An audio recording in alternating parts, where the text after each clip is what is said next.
Gindi şaşırıp canlardım, amca büttüm arasın ayrıldım. Akşam cepte kalkanımdı sesimde, aramımdı bir görmezde sarıldı.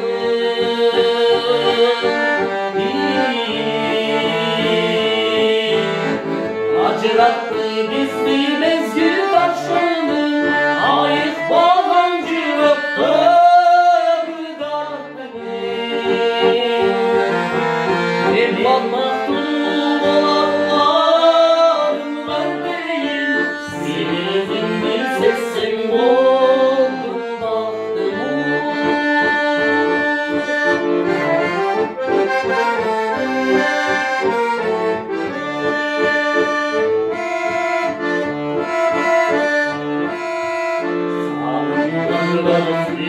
Gözleri baralmay, sayda bir gün sol geken ağalmay.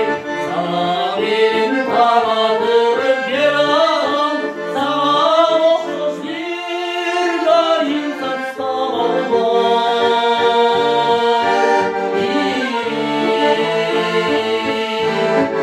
Acırattı bizi mezgil taşını, ayık bağancı öptü.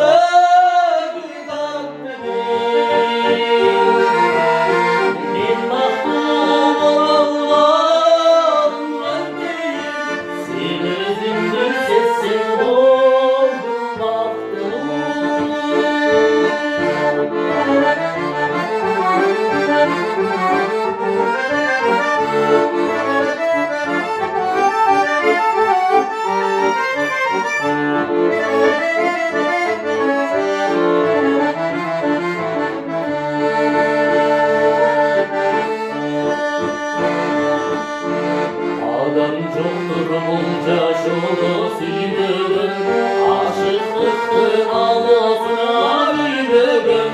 Bir gün değil hoşsuzluktay bize mi, bir gezgeçte yok bir ödüm.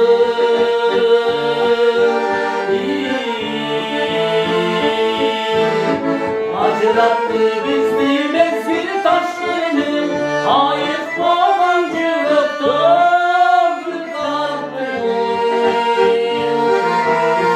Ben baktım olanlarım ben değil, sen özündü